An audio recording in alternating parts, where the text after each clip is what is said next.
Previous class we were discussing about the design of the threaded joint. So some topics we have covered. We have discussed what is a bolt, what is a tap screw, and what is a stud. After that, we have discussed what is the ideal bolt. So can anyone explain what is ideal bolt? Sandeep Rajput, बताएं what is ideal bolt? Sir, in which stresses remain same in each and every cross section of the bolt. Very good. Very good. बहुत सही है. Ideal bolt is a bolt in which the stress produced at each and every cross section is uniform. It's same, है ना? तो ये जो first figure है ये तो ऑर्डिनरी बोल्ट है. It is not ideal bolt क्योंकि यहाँ पर diameter d of the shank and the diameter of the threads dc are different. D is not equal to dc. That's why stress produced here will be different from the stress produced from the thread portion. So it is an ordinary bolt. But here the diameter of the shank is also dc. So here d equal to dc, that's why diameter is uniform. So stress produced at both the places will be same. So it is a ideal bolt. Again we have done a hole of diameter d1 here. So diameter of the shank has been reduced. So again here we find diameter of the shank equal to diameter of dc. So this d1 can be calculated by under root d square minus dc square. Basically it is not d equal to dc, d is greater than dc, but there is a hole of diameter d1. That's why the net area here is equal to net area here. So that's why the stress produced at both the places is again same. So that we have discussed. This is the terminology. So that we have also discussed. Major diameter means crest to crest. Pitch minor diameter means root to root. Pitch diameter means the space in the thread is equal to the thickness of the thread. This is the diameter of the cylinder. This is again diameter of cylinder. These all are diameter of the cylinder. So this is the diameter of the cylinder from crest to crest. Minor diameter is diameter of cylinder from root to root. And pitch diameter is the diameter of cylinder where the thickness of the thread and thickness of the space is same. One more important parameter, pitch. It is the distance between two consecutive crests. This is crest C1, this is crest C2. First crest, second crest. So it is the distance between the two consecutive crests. And what is lead? Lead is the distance moved by the nut on the bolt when during one revolution of the nut. तो नट के एक revolution में वो कितनी distance से आगे बढ़ता है उसको हम कहते हैं लीड. ठीक है. तो लीड इक्वल टू होता है pitch in case of single thread और in case of single start, और लीड इक्वल टू हो जाता है 2 times pitch in case of double start, है ना. और similarly it will be 3p in case of triple start. तो lead और पिच डिफरेंट होते हैं, बट सिंगल स्टार्ट के केस में लीड और पिच की वैल्यू सेम होती है. ठीक है. ये थ्रेड एंगल है. This is the angle theta. So theta is 60 degree for the isometric threads. So this portion is root portion, this portion is crest portion, that we have all understood for the external threads. This left diagram for the external threads, the right diagram for the internal threads. So चीजें just reverse हो जाती हैं.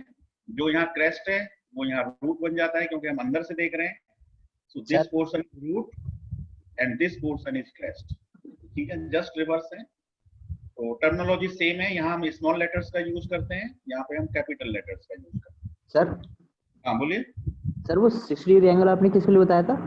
Isometric threads, है ना. Isometric threads. देखो threads की कई सारी टाइप्स होती हैं. आइसोमेट्रिक थ्रेड्स होते हैं जो वी के फॉर्म में चलते हैं. तो ये वी बन रहा है ना, बेसिकली देखो ये वी बन रहा है, वी थ्रेड. तो इसका वी थ्रेड का एंगल 60 डिग्री रहता है. इसके अलावा और भी थ्रेड्स होते हैं जैसे ट्रेपेजोइडल थ्रेड्स होता है. तो उस ट्रेपेजोइडल थ्रेड्स में आपकी थ्रेडिंग इस प्रकार से चलती है ना. ये आपका क्या बन रहा है, एक स्क्वायर बन रहा है. तो इस तरह के थ्रेड्स को हम कहते हैं स्क्वायर थ्रेड्स. ठीक है. एक और एग्जांपल आपको दिखाता हूँ. कुछ इस तरह से शेप बनती है थ्रेड्स की. ये देखिए. तो अब आपका ये पोर्शन क्या बन रहा है, एक ट्रेपेजियम दिखाई दे रहा है आपको. It is a trapezium. तो ट्रेपीजियम होने की वजह से इस तरह के थ्रेड्स को हम कहते हैं ट्रेपेजॉइडल थ्रेड्स। तो जब हम पावर स्क्रू पढ़ेंगे नेक्स्ट मॉड्यूल में, तो पावर स्क्रू के अंदर हम थ्रेड्स को डिटेल में पढ़ेंगे। वहां पे हम थ्रेड्स के टाइप्स पे भी जाएंगे, किस थ्रेड के क्या एडवांटेज होते हैं, डिसएडवांटेज होते हैं, दैट वी विल डिस्कस। अभी सिर्फ हमें ये जानना है कि आइसोमेट्रिक थ्रेड्स का जो एंगल है वो 60 डिग्री होता है, ठीक है। और भी कई तरह के थ्रेड्स होते हैं। तो हम डाटा बुक जो रेफर करेंगे अभी फिलहाल, उसमें हम आइसोमेट्रिक थ्रेड्स के लिए रेफर करेंगे, और हम जितने भी न्यूमेरिकल सॉल्व कर रहे हैं उसमें हम ये मान के चलेंगे कि हमारे बोल्ट और नट पर या स्टड पर जो थ्रेड का टाइप है वो आइसोमेट्रिक थ्रेड उस पर थ्रेडिंग की हुई है, ठीक है। बाकी टाइप के थ्रेड्स को हम नेक्स्ट पावर स्क्रू में समझेंगे। तो ये बोल्टेड जॉइंट की सिंपल एनालिसिस भी हम कर चुके हैं, है ना। इसमें हमने ये फाइंड आउट किया था कि नट की जो हाइट होती है वो कितनी होती है, नट की हाइट 0.5 कितनी होती है, डीसी के बराबर होती है। डीसी और हमने फाइंड किया कोड कि ये 0.4 डी के बराबर होती है ना। ये हम प्रूव कर सकते हैं। इसके बाद यदि हमें कोर डायमीटर बिल्कुल एग्जैक्टली निकालना है, मतलब जो एग्जैक्ट रिलेशनशिप है ना, वो DC equal to D minus this में। तो इसमें 3 पैरामीटर हैं, डीसी, डी और पिच, ठीक है। यदि आपको कोई 2 पैरामीटर पता है then you can find the third parameter, ठीक है। और चूंकि हमें जनरली पिच क्वेश्चंस में पता नहीं रहती है, जब हम बोल्ट की डिजाइन करते हैं तो ना तो हमें नॉमिनल डायमीटर पता है, ना हमें पिच पता है, ना हमें कोर डायमीटर पता है। तो तीनों डायमीटर हमारे, तीनों चीजें हमारे लिए अननोन होती हैं। तो दैट्स व्हाई इस रिलेशनशिप का यूज बहुत ही कम होता है ना, बहुत ही कम होता है। हम ज्यादातर इस रिलेशनशिप का यूज करते हैं। So it is the frequently used relationship. इसमें केवल एक पैरामीटर, केवल 2 पैरामीटर हैं। यदि कोई एक पैरामीटर हमको पता है तो दूसरा पैरामीटर हम इजीली कैलकुलेट कर सकते हैं। तो this is the most used relationship. आज इस न्यूमेरिकल को करेंगे हम। एक an electric motor weighing 10 kilo Newton, है ना। तो फोर्स की वैल्यू हो गई 10,000 न्यूटन, और फोर्स इक्वल टू क्या होता है, एरिया मल्टीप्लाइड बाय स्ट्रेस। तो is lifted by means of an eye bolt, है ना। इसमें ये आई का शेप दिया हुआ है ऊपर, है ना। आई में हम किसी चीज को, मान लो यहाँ थ्रेडिंग की हुई है तो आई में फंसा, क्रेन हो गया तो फंसा दें, तो इस आई बोल्ट की हेल्प से हम किसी हैवी उसको उठा सकते हैं, है ना। किसी भी हैवी ऑब्जेक्ट को लिफ्ट अप कर सकते हैं। So eye bolts are used for lifting the objects in the industries. So eye bolt is screwed into the frame of a motor. The eye bolt has coarse threads. अब coarse, देखो thread 2 type के होते हैं। Thread की types भी discuss कर लेते हैं। एक होते हैं कोर्स थ्रेड और एक होते हैं फाइन थ्रेड, ठीक है। कोर्स थ्रेड की जो पिच होती है वो स्पेसिफाइड होती है, और वो फाइन थ्रेड की पिच के मुकाबले ग्रेटर होती है। तो उनकी पिच जो है वो थोड़ी सी क्या होती है, लार्ज होती है, लार्ज पिच होती है कोर्स थ्रेड की। इसका मतलब यदि आपने थ्रेड बनाए हैं तो मान लीजिए इस तरह से थ्रेड है, तो पिच क्या होती है, क्रेस्ट से क्रेस्ट तक। तो ये वाली डिस्टेंस पिच हो गई। मान लीजिए कोर्स थ्रेड है। अब मान लीजिए मैंने एक ऐसा थ्रेड बना दिया, तो इसमें क्रेस्ट से क्रेस्ट तक का जो डिस्टेंस है वो इसके मुकाबले यदि लेस है तो ये मेरा फाइन थ्रेड हो जाएगा और ये मेरा कोर्स थ्रेड हो जाएगा। तो अब यूज के हिसाब से जो कोर्स थ्रेड होते हैं वो स्टैटिक लोडिंग के लिए सुटेबल होते हैं। स्टैटिक लोडिंग के लिए they are suitable coarse threads. और फाइन थ्रेड्स का जो यूज है वो वाइब्रेशन जब किसी ऑब्जेक्ट में आ रहे हो वर्किंग में, या उसके ऊपर फ्लक्चुएटिंग लोडिंग हो, है ना, लोड का मैग्नीट्यूड डायरेक्शन चेंज हो रहा हो, फ्लक्चुएटिंग लोडिंग के केस में fine threads are more suitable. तो फाइन थ्रेड होने से क्या होता है, क्लैंपिंग फोर्स बढ़ जाता है ना। Clamping force between the objects जो है वो इंक्रीज हो जाता है। तो फ्लक्चुएटिंग लोडिंग के केस में ये जल्दी से मतलब अपनी थ्रेड्स को छोड़ते नहीं है, ढीले नहीं होते हैं। और कोर्स थ्रेड्स जो होते हैं वो फ्लक्चुएटिंग लोड के केस में जनरली खुल जाते हैं, है ना, धीरे धीरे उनके नट ओपन होने लगते हैं।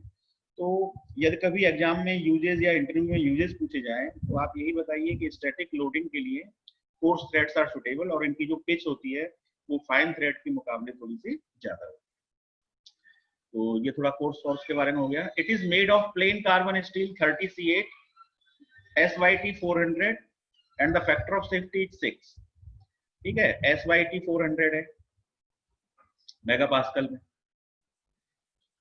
ठीक है, अब जब ये बोल्ट किसी ऑब्जेक्ट को यदि मान लीजिए उठाएगा, है ना, जैसे मान लीजिए यहाँ पे कोई ऑब्जेक्ट है, ये हैवी ऑब्जेक्ट है, this is the heavy object जिसके अंदर ये हमने थ्रेडिंग कर रखी है, इसको कस दिया है। तो अब इस ऑब्जेक्ट का वेट है कितना, 10 kilo Newton. Electric motor weighing 10 kilo Newton is lifted, है ना। इलेक्ट्रिक मोटर का फ्रेम है ये, इसको हमने, इसका वेट है 10 किलो न्यूटन, तो फोर्स तो हमने 10 किलो न्यूटन ले लिया, एरिया मल्टीप्लाइड बाय स्ट्रेस। तो अब इस बोल्ट का एरिया क्या होगा, एरिया हो जाएगा π/4 dc स्क्वायर, है ना।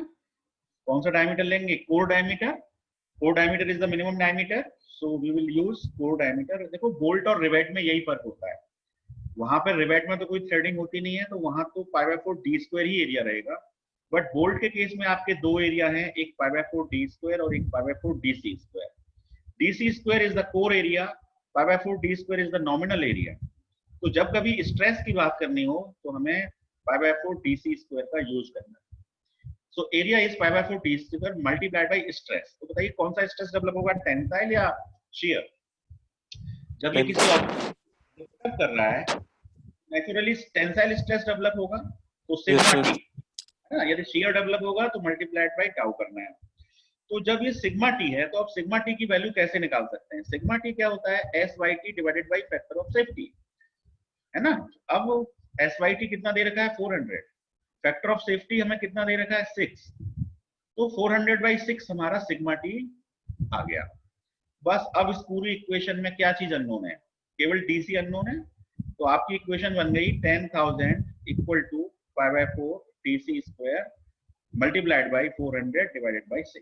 जरा सॉल्व कर दीजिए इसको कि डीसी कितना आ रहा है, कैलकुलेटर चलाइए जरा जल्दी, कितना डीसी आ रहा है।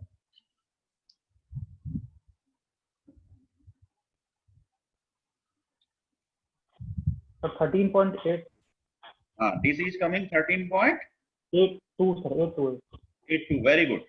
अब देखो डीसी 13.82 आ रहा है, तो अब हमें नॉमिनल डायमीटर निकालना है, तो डीसी बाई 0.8, ये हमारी फ्रिक्वेंटली यूज्ड रिलेशनशिप है। तो अब आप नॉमिनल डायमीटर बता दीजिए 0.8 से डिवाइड करके।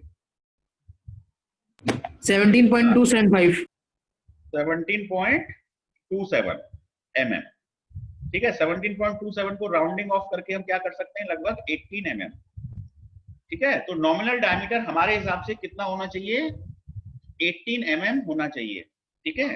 अब हम क्या करेंगे, डाटा बुक में जाएंगे, ठीक है। तो डाटा बुक में जाने के लिए देखिए मैं अभी फिलहाल एक न्यू शेयर कर रहा हूँ, तो उसमें मैंने आपको डाटा बुक शेयर करानी है। ये डाटा बुक मैंने शेयर की, ठीक है। अब इस डाटा बुक में देखिए टेबल नंबर 7.2 है, और ये टेबल थ्रेडेड जॉइंट में दे रखी है। ये टेबल आपको दिखाई पड़ रही है सभी को, यस और no? Yes sir. yes sir yes. तो ये टेबल 7.2 में अब हमारा नॉमिनल डायमीटर कितना आया था, 18। तो देखो m 2.5 का मतलब है 2.5 नॉमिनल डायमीटर है, तो इसमें बढ़ते जाओ आप, तो कितना आ रहा है, m16। m16 के बाद m18 है नहीं, सीधा m20 है। टेबल में ध्यान दीजिए, m16 के बाद सीधे सीधे m20 है ना। तो अब हमारा बोल्ट हमें किस साइज का बना डिजाइन करना पड़ेगा, 20 m20। तो इस टेबल का रेफर करना है आपको आंसर देने से पहले। सर यहाँ m का क्या मतलब है, m का मतलब मीट्रिक थ्रेड्स, है ना, मीट्रिक थ्रेड्स हैं, तो m उसमें सिंबल है, ठीक है। अब कोई आपसे पूछे कि इस m20 की पिच क्या होगी, तो m20 जैसे ही आपने बोल्ट डिसाइड किया, तो देखो नॉमिनल डायमीटर 20 हो गया, पिच का थर्ड कॉलम देखिए 2.5 2.5, पिच डायमीटर, माइनर डायमीटर और डी सब कुछ दिया हुआ है, internal threading, everything. This table is very useful for the design purpose. तो ठीक है, यदि इस टेबल में M18 होता तब तो हमारा आंसर M18 ही होता, ठीक है। अब भले ही हमारा M18 आया है, लेकिन टेबल में स्टैंडर्ड है ही नहीं, so that's why we will give our answer as M20 not M18, ठीक है। स्टॉप करूं डाटा बुक को, बस इतना ही बताना था मुझे इसमें। इसको मैंने स्टॉप कर दिया, और अब मैं दोबारा से पीपीटी पे वापस आ रहा हूँ, ठीक है। खोल कर लेते हैं, यस पीपीटी विजुअल है ना, PPT is visual, Yes, sir. yes sir हाँ, तो देखिए नीचे इस क्वेश्चन का आंसर लिखा हुआ है, सबसे बॉटम लाइन पे देखिए, आंसर इज M20। M। मेरे ख्याल से अब इस क्वेश्चन में कोई प्रॉब्लम नहीं है, नेक्स्ट क्वेश्चन पे चलते हैं। सर हाँ सर पूछिए। एक हाँ हाँ सर वो यस। एरिया नहीं समझ में आया सर। एरिया जैसे कि वो जो फोर्स या स्ट्रेस भी लग रहा होगा सर, वो एक सर्कुलर पैच में लग रहा होगा ना, जहाँ लॉकिंग हो रही होगी थ्रेड में, तो हाँ, उसका एरिया हम लोग π/4 DC का कैसे लिख सकते हैं सर? कैसे ले लिए, देखो ये थ्रेडिंग, देखो फोर्स, ये फोर्स है तो फोर्स फोर्स कैसे एक्ट कर रहा है, वर्टिकली 5 किलो न्यूटन का ये तो फोर्स एक्ट कर रहा है। अब ये फोर्स इस क्रॉस सेक्शन के परपेंडिकुलर है ना, तो इसलिए टेंसाइल स्ट्रेस एरिया प्रोड्यूस करेगा, टेंसाइल स्ट्रेस प्रोड्यूस करेगा। और अब ये थ्रेडिंग दिख रही है आपको, ये थ्रेडिंग है ना, ये वाला पोर्शन, ये थ्रेडिंग पोर्शन है। तो ये इसका क्रॉस सेक्शनल एरिया क्या है, एक सर्किल ही होगा ना इसका क्रॉस सेक्शन, और उस हाँ सर्किल सर। का डायमीटर क्या होगा, DC. So that's why the area will be π/4 DC square. Sir doubt ये तो सर, नट जो है वो मेरा केवल क्रिस्टल जो इसमें नट है ही नहीं, इसमें नट है ही नहीं, इसमें ये जो फ्रेम है उस फ्रेम के अंदर ही थ्रेडिंग है। तो एक फ्रेम के अंदर थ्रेडिंग है और एक आई बोल्ट में थ्रेडिंग है, और आई बोल्ट को फ्रेम के अंदर कस दिया गया है, तो there is no need of nut. ठीक है, ये एक तरह का टैप बोल्ट मान लीजिए, आई bolt is a type of tap bolt, किसी फ्रेम में कस दिया गया, यहाँ पे नट की रिक्वायरमेंट ही नहीं है। ठीक है, मेरे ख्याल से क्लियर हो गया होगा। सर वही बात है सर, इंटरलॉकिंग में सर, जहाँ इंटरलॉकिंग हो रही है जो पोर्शन, वो तो केवल निकला हुआ जो थ्रेडेड पोर्शन है वही इंटरलॉकिंग हो रही है कि नहीं, तो वहाँ की स्ट्रेस नहीं नहीं नहीं, फ्रेम यहाँ तक कसा हुआ है, देखो कितने थ्रेड हो गए, 1 2 3 4 5 6 7 8 9 थ्रेड है मान लो फिगर में, है ना। तो ये 9 थ्रेड बोल्ट में भी हैं और 9 थ्रेड आपके फ्रेम में भी हैं। तो अब बोल्ट में तो एक्सटर्नल थ्रेडिंग है, फ्रेम के अंदर इंटरनल थ्रेडिंग है, तो दोनों के बीच जब हम इसे कसेंगे तो मिक्स मैसिंग हो जाएगी, और मैसिंग होने के कारण इनके अंदर क्लैंपिंग फोर्स डेवलप हो जाएगा। तो वो क्लैंपिंग फोर्स इस 5 किलो न्यूटन वेट को लिफ्ट अप कर लेगा इजीली। ठीक है, ओके ओके। ओके। तो अब हम चलते हैं नेक्स्ट क्वेश्चन पे।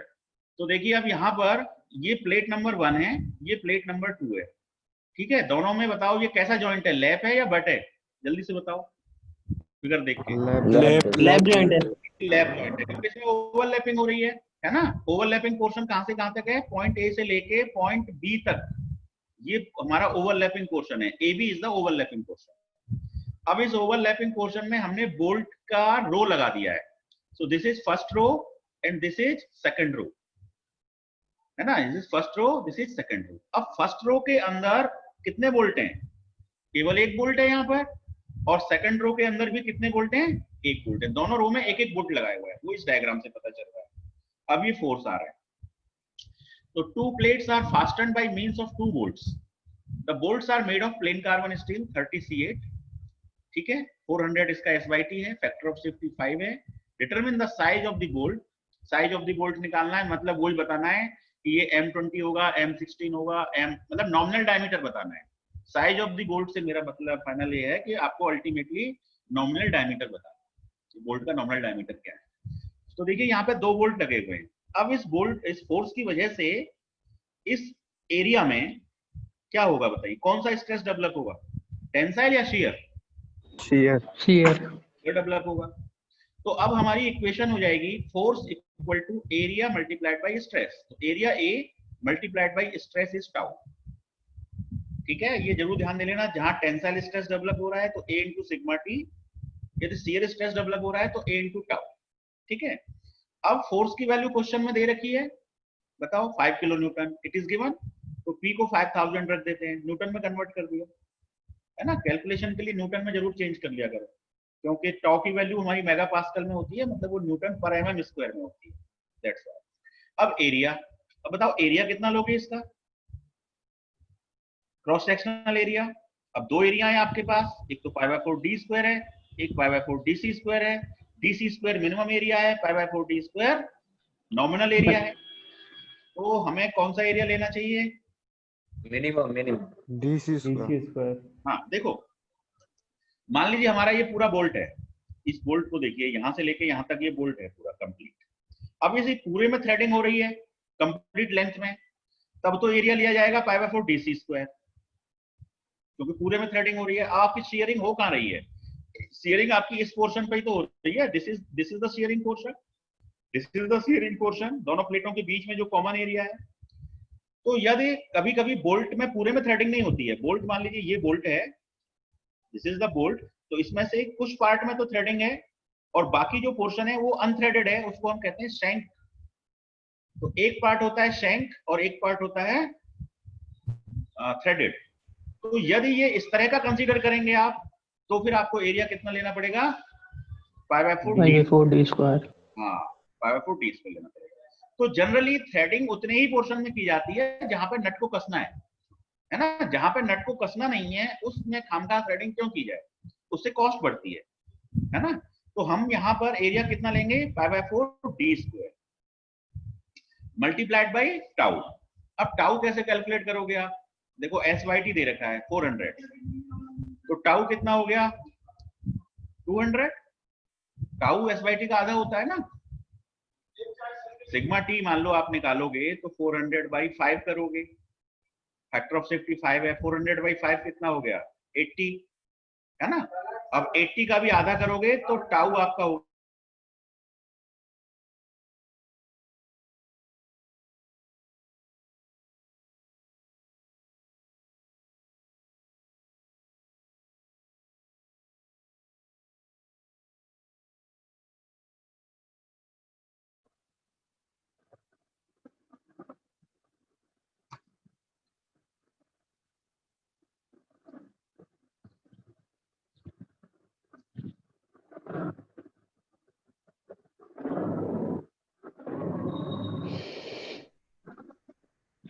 हेलो हेलो सर की आवाज गई।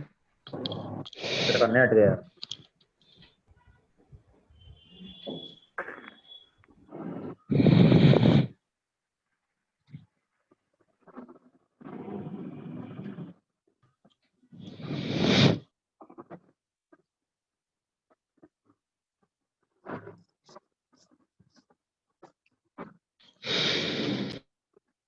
कौन है भाई?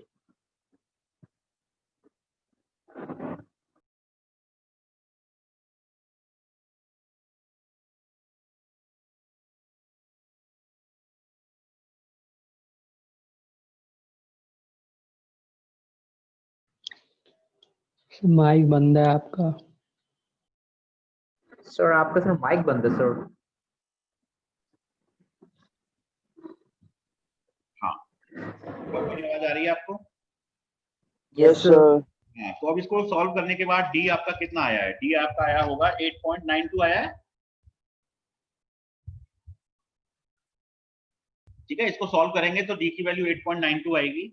यहाँ पे एरिया में 2 से मल्टीप्लाई जरूर करना है क्योंकि यहाँ पे 2 वोल्ट है, 4 वोल्ट होते तो यहाँ पे 4 से मल्टीप्लाई होता। सर डी और डीसी वाला नहीं समझ में आया सर। डी और डीसी देखो सर वो देखो ये जो बोल्ट है ना यहाँ से यहाँ तक, तो हमने यहाँ जहाँ पे नट कसा हुआ है वहां पे तो थ्रेडिंग है। Yes sir. तो नट वाले पोर्शन में तो एरिया क्या हो गया π/4 DC स्क्वायर, ठीक है। इस पोर्शन यस सर। एरिया लेना है। अब इसके ऊपर थ्रेडिंग नहीं है शैंक पोर्शन में, अच्छा हाँ ठीक है। हाँ, तो यहाँ पे एरिया क्या हो जाएगा π/4 D स्क्वायर। इसलिए हमने शेयरिंग तो इस शैंक में हो रही है ना, यस सर। थ्रेडिंग की शेयरिंग हो रही है, शैंक में हो रही है, इसलिए हमने एरिया π/4 D स्क्वायर लिया। तो अब वैल्यू 8.92 आ गई और 8.92 को जब हम डाटा टेबल से देखेंगे तो वहां पे हमको कितना M9 होगा नहीं, तो हमको M10 मिलेगा, इसलिए हमारा answer M10। So I think this question is over.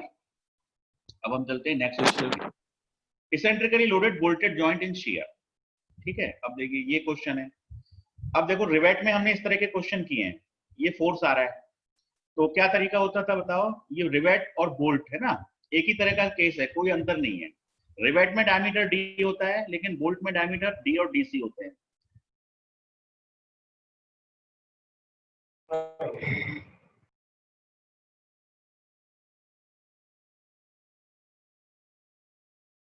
Sir आपका माइक बंद है।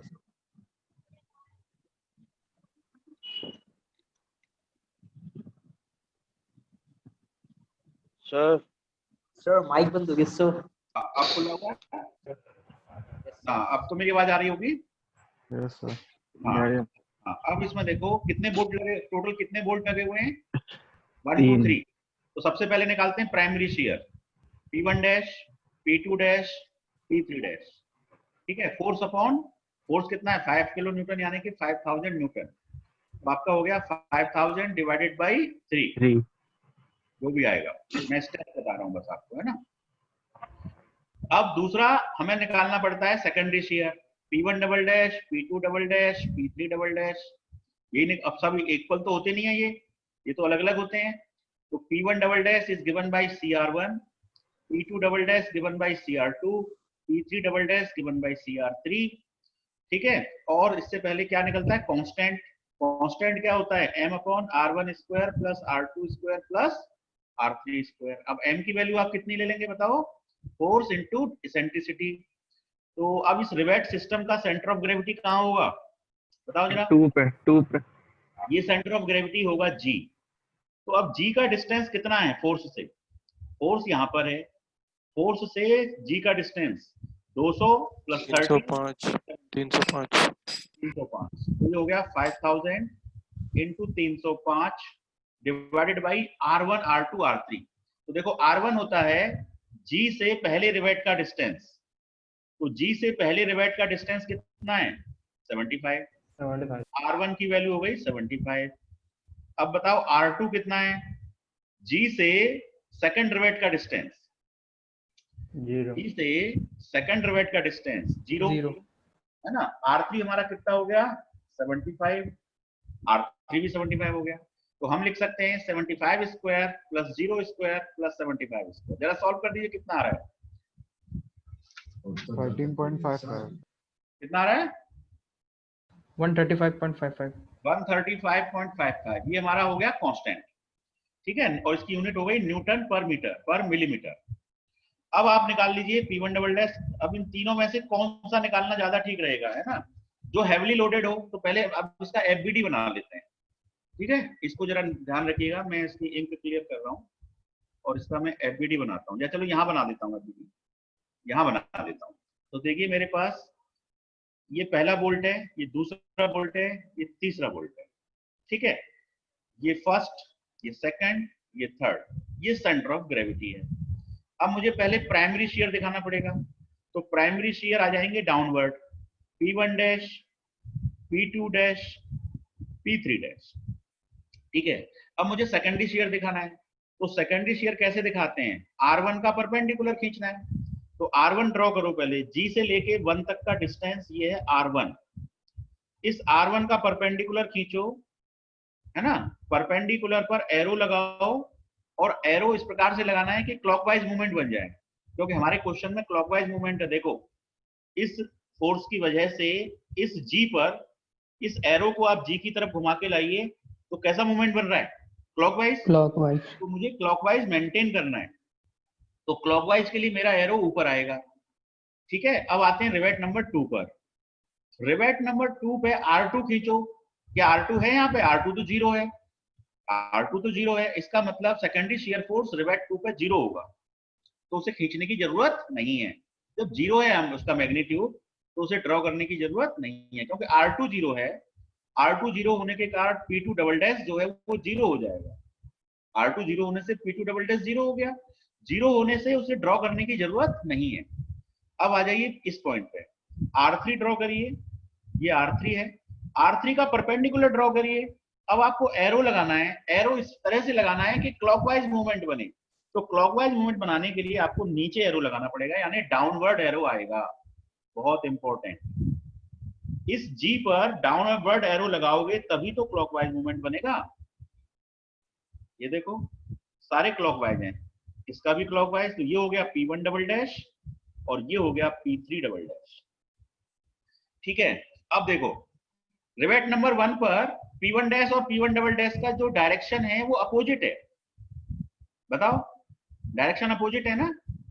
अपोजिट होने के कारण यहाँ पे रिजल्टेंट रिड्यूस हो जाएगा, मतलब रिजल्टेंट की वैल्यू कम आएगी। दोनों फोर्स एक दूसरे को अपोजिट कर रहे हैं। और रिवेट नंबर 3 पर दोनों फोर्स एक दूसरे को सपोर्ट कर रहे हैं, तो यहाँ पे रिजल्टेंट मैक्सिमम आएगा। तो यही वाला जो बोल्ट है मैं रिवेट गलत बोल रहा हूँ, ये बोल्ट का क्वेश्चन है। That's why this bolt is heavily loaded bolt. तो इस फ्री बॉडी डायग्राम से हमें ये पता लगा कि कौन सा बोल्ट हेवीली लोडेड है। तो बताओ अब रिजल्टेंट क्या होगा? Resultant will be given by P3 dash plus P3 double dash. अब P3 डैश हम निकाल चुके हैं, कितना आया था हमारा 5000/3, ये हमारा P3 डैश है, तो हम यहाँ लिख देंगे 5000/3। अब P3 डबल डैश निकालिए, P3 डबल डैश क्या होता है CR3, C की वैल्यू आपने बताई 135.5 और R3 आपका 75 है, तो P3 डबल डैश बता दीजिए कितना है, सॉल्व करिए। 135.5 इंटू 75 कर दीजिए। 10162.5। हाँ 10 जैसे बोलिए 10162.5। यस। अब सर एक इसमें डाउट है। हाँ डाउट बोलिए, चलिए डाउट ही क्लियर करते हैं। बोलिए। सर ये कह रहा है जो अगर जो फ्लोट रख रहा है उसकी वजह से जो मूवमेंट आ रहा है वो तो सर क्लॉकवाइज आ रहा है। तो अगर हम यहाँ पे अगर जो रिवेट्स या बोल्ट है इन पे भी अगर क्लॉकवाइज मूवमेंट ले लेंगे तो सर सीधे सीधे वो नहीं कर देगा सर, इनकी मतलब एक तरीके से हेल्प नहीं कर रहा सर उनका फेलियर में। तो हम लोग को तो अगर उससे देखे फ्री बॉडी डायग्राम तो हम लोग को रेजिस्टिव मूवमेंट लेना चाहिए ना यहाँ पे। तो हाँ देखो आपका क्वेश्चन बिल्कुल सही है। दो तरह से डायग्राम बनते हैं, एक तो बनते हैं एक्शन बेस्ड और एक बनते हैं रिएक्शन बेस्ड, ठीक है। Yes sir. तो एक्शन बेस्ड में यदि मेरा फोर्स डाउनवर्ड है, देखो मेरा एक्चुअल फोर्स कैसा है, डाउनवर्ड है, ठीक है। Yes, तो एक्शन बेस्ड में मैं प्राइमरी शियर फोर्स तीनों पे डाउनवर्ड दिखाऊंगा, ठीक है, और रिएक्शन बेस्ड में मैं तीनों पे अपवर्ड दिखाऊंगा, यस सर। ठीक है, राइट। बात क्लियर हो गई प्राइमरी की। अब मूवमेंट की देखो, मूवमेंट यहाँ पे कैसा बन रहा है, क्लॉकवाइज। तो एक्शन बेस्ड में मैं क्लॉकवाइज मूवमेंट दिखाऊंगा तीनों पर, और यदि मैं रिएक्शन बेस्ड की तरफ जा रहा हूं तो मुझे एंटी क्लॉकवाइज मूवमेंट यानी कि रेजिस्टिव मूवमेंट दिखाना पड़ेगा। Yes sir. दोनों तरह से चाहे आप एक्शन बेस्ड डायग्राम बनाएं चाहे आप रिएक्शन बेस्ड डायग्राम बनाएं, दोनों तरह से आंसर्स पर कोई फर्क नहीं पड़ता है। तो सर PS1 और P जो हमारा प्राइमरी और सेकेंडरी का रिजल्टेंट है वो भी सेम ही आएगा दोनों में? किसका रिजल्टेंट, P1 और P3 का? हाँ प्राइमरी और उसका जो प्राइमरी हमारा जो फोर्स लग रहा है जो उसके नॉर्मल फोर्स जो मूवमेंट का रिजल्टेंट देंगे ना किसी केस में यहाँ पे जो रिजल्टेंट आएगा वो आएगा P1 dash minus P1 double dash. देखो यहाँ पे तो दोनों एक दूसरे को अपोज कर रहे हैं, तो अपोज करने से माइनस हो जाएगा, माइनस होने से वैल्यू कम आएगी रिजल्टेंट की। कम आने का मतलब ये हेवली लोडेड बोल्ट नहीं है। So that's why मैं अपना टाइम वेस्ट नहीं कर रहा रिवेट नंबर बोल्ट नंबर 1 पर। I am not wasting my time. Again I am not wasting my time on bolt number 2 also, क्योंकि वहां पे केवल P3 dash P2 dash double dash 0 है। हाँ, तो मैं केवल उस बोल्ट पे कंसंट्रेट कर रहा हूँ जहां पे सबसे ज्यादा फोर्स आ रहा है, रिजल्टेंट आ रहा है। तो सर रिजल्टेंट का अमाउंट फिर 1 और 3 पे तो चेंज हो जाएगा ना। अगर हम रेजिस्टिव लेंगे तो इस पे तो सर अगर फिर ऐड हो जाएगा, इस पे फिर सब्ट्रैक्ट होगा। कौन से आप वाले डायग्राम के अकॉर्डिंग? हाँ यस सर, अगर हम वैसा बनाए तो रेजिस्टिव वाला नहीं होगा, सेम आएगा ना। देखो मैग्नीट्यूड सेम आएगा सर, मैग्नीट्यूड सेम आएगा। हाँ नहीं, रिवेट भी बोल्ट भी सेम आएगा। बोल्ट 3 ही हेवीली लोडेड होगा, चाहे आप एक्शन बेस्ड डायग्राम बनाएं चाहे आप रिएक्शन बेस्ड डायग्राम बनाएं।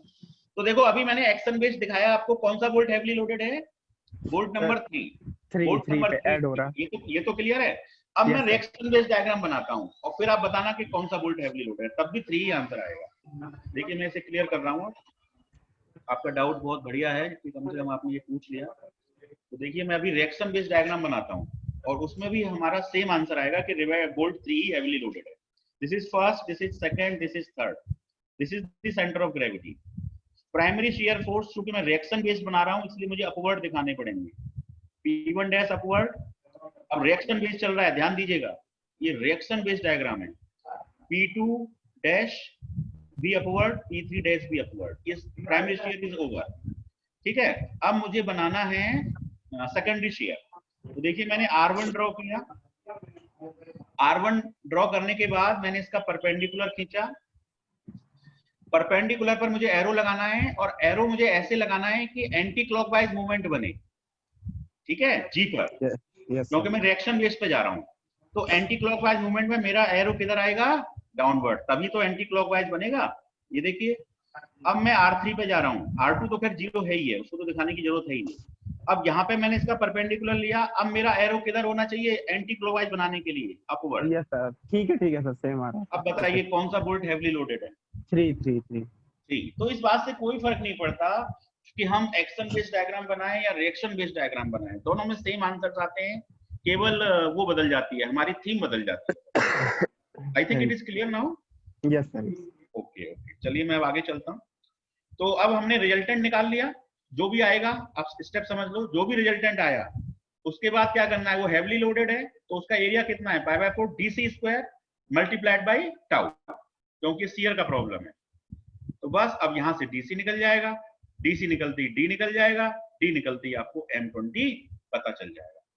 ठीक है, तो आई थिंक मैं अब इस क्वेश्चन को नहीं ले रहा हूं due to lack of time, कर लेंगे आप, इसमें रिवेट की तरह ही है। केवल फर्क क्या है, DC की जगह हमने D की जगह DC यूज किया है, और फिर DC से D कैसे निकालोगे, DC बाई 0.8, वही फ्रिक्वेंटली यूज रिलेशन, बस इतना सा फर्क है। ठीक है, अब हम चलते हैं लास्ट टॉपिक। कितना टाइम बचा है हमारे पास? अभी तो है हमारे पास 10 मिनट, सफिशिएंट है। तो देखिए, eccentrically load perpendicular to the axis of the bolt, ये भी इसेंट्रिक की दो केस होते हैं बोल्ट में, एक तो होते हैं प्लेन ऑफ शियर में, और दूसरा होता है जब load perpendicular to the axis of the bolt हो। तो अब इसमें देखो, ये एक बॉल है, ये जो आपको हैचेड लाइन दिख रही है एक बॉल है, तो इसमें हमने एक ब्रैकेट लगाया हुआ है, तो ये हमारा ब्रैकेट है। ठीक है, ब्रैकेट में हमने ये बोल्ट लगाए हुए हैं, तो ये बोल्ट की फर्स्ट रो है और ये बोल्ट की सेकंड रो है। ठीक है, अब इस फर्स्ट रो में कितने बोल्ट हैं वो आपको इस डायग्राम से पता चल रहा है, दूसरे डायग्राम से, साइड व्यू से। तो ये आपका साइड व्यू है, ये आपका फ्रंट व्यू है। ठीक है, दो व्यू की जरूरत पड़ेगी आपको इसमें, और अब इससे पहले वाले केस में केवल एक व्यू की जरूरत है, क्योंकि उसी प्लेन में सब फोर्स एक्ट करता है, बोल्ट के क्रॉस सेक्शन के प्लेन में, तो यहाँ पे एक ही डायग्राम से काम चल जाता है। यहाँ आपको दो डायग्राम दिखाने पड़ेंगे, एक में रो दिखाई देगी, एक में नंबर ऑफ बोल्ट दिखाई देंगे। तो पहली वाली रो में 2 बोल्ट हैं, ठीक है, आप नंबरिंग कर सकते हैं, फर्स्ट बोल्ट सेकंड बोल्ट, ऐसे यहाँ पे आप दे सकते हैं थर्ड बोल्ट फोर्थ बोल्ट, आप नंबरिंग कर सकते हैं, है ना। So this is first row, this is second row, first row में भी 2 बोल्ट हैं, सेकंड रो में भी 2 बोल्ट हैं, है ना। इस एग्जाम्पल में 2 बोल्ट हैं, किसी और एग्जाम्पल में 3 बोल्ट हो सकते हैं, वो आपकी जो भी ज्योमेट्री होगी। तो अब देखिए, इस फोर्स की वजह से ये ब्रैकेट टिल्ट करने लग जाएगा, है ना। और टिल्टिंग पॉइंट कौन सा है, C point is the tilting point, this C point is the tilting point. ठीक है, तो टिल्ट करने लग जाएगा। टिल्ट करने से क्या होगा, इस वाले रो में, इस रो में जो डिफ्लेक्शन आएगा या जो स्ट्रेच आएगा, ये डेल्टा 1 क्या है, stretch in the bolt. This is the stretch in the bolt in the first row and delta 2 is the stretch in the bolt in the second row. तो आप देख पा रहे हैं कि कौन सा स्ट्रेच ज्यादा है, delta 1 is greater than delta 2। तो टिल्टिंग पॉइंट से जिस रो की डिस्टेंस कम होती है वो कम स्ट्रेच होता है, और जिस रो की डिस्टेंस ज्यादा होती है वो ज्यादा स्ट्रेच होता है। ठीक है, तो देखो मैं कुल मिला के आपको थोड़ा सा ये बताना चाह रहा हूं कि फोर्स जो है वो किसके प्रोपोर्शनल होता है, बताइए। फोर्स इक्वल टू होता है एरिया इनटू स्ट्रेस। मान लीजिए एरिया कांस्टेंट है, तो फोर्स किस पे डिपेंड करेगा, स्ट्रेस पे। Force is proportional to stress. और स्ट्रेस किसके प्रोपोर्शनल होता है, स्ट्रेन के होता है। हाँ, ये तो हुक्स लॉ है, stress is proportional to strain, force proportional to stress, stress proportional to strain. और स्ट्रेन किसके प्रोपोर्शनल होती है, स्ट्रेन यानी कि एप्सिलॉन, उसको आप क्या लिखते हैं, elongation divided by L, delta by L। तो जो स्ट्रेन होती है वो स्ट्रेच के प्रोपोर्शनल होती है। ये डेल्टा हमारा यहाँ पे क्या है, elongation in the bolt. Elongation in the bolt मतलब stretch in the bolt. So strain is proportional to stretch. ये स्ट्रेच के प्रोपोर्शनल माने कि डेल्टा के प्रोपोर्शनल हो गया। अब डेल्टा किसके प्रोपोर्शनल है, बताओ। डेल्टा जो है लेंथ, वो लेंथ के प्रोपोर्शनल है ना। यस।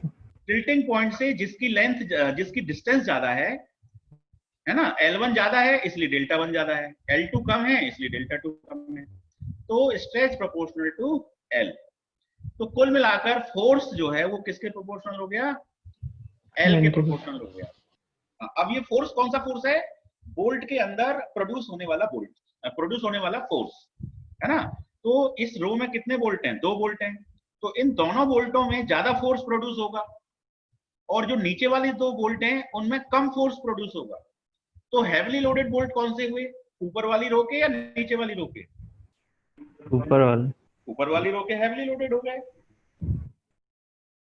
बस तो अब डिजाइन पर्पस के लिए हमारा क्राइटेरिया हो गया this row is important according to design.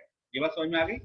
अब इस पूरी प्रॉब्लम को हम एक न्यूमेरिकल से समझते हैं। तो ये न्यूमेरिकल है आपके पास, अगेन वही चीज है, देखो ये बॉल है, ये आपका ब्रैकेट है, ये ए पॉइंट पे आपकी फर्स्ट रो लगी हुई है, बी पॉइंट पे आपकी कौन सी रो लगी हुई है, सेकंड रो लगी हुई है। अब फर्स्ट रो के अंदर कितने बोल्ट हैं बताओ, डायग्राम तो दिया नहीं है, लेकिन क्वेश्चन की लैंग्वेज में कभी कभी क्वेश्चन की लैंग्वेज में दे देते हैं कि फर्स्ट रो के अंदर इतने बोल्ट हैं, है सर, है ना। तो क्वेश्चन जरा पढ़ लेते हैं।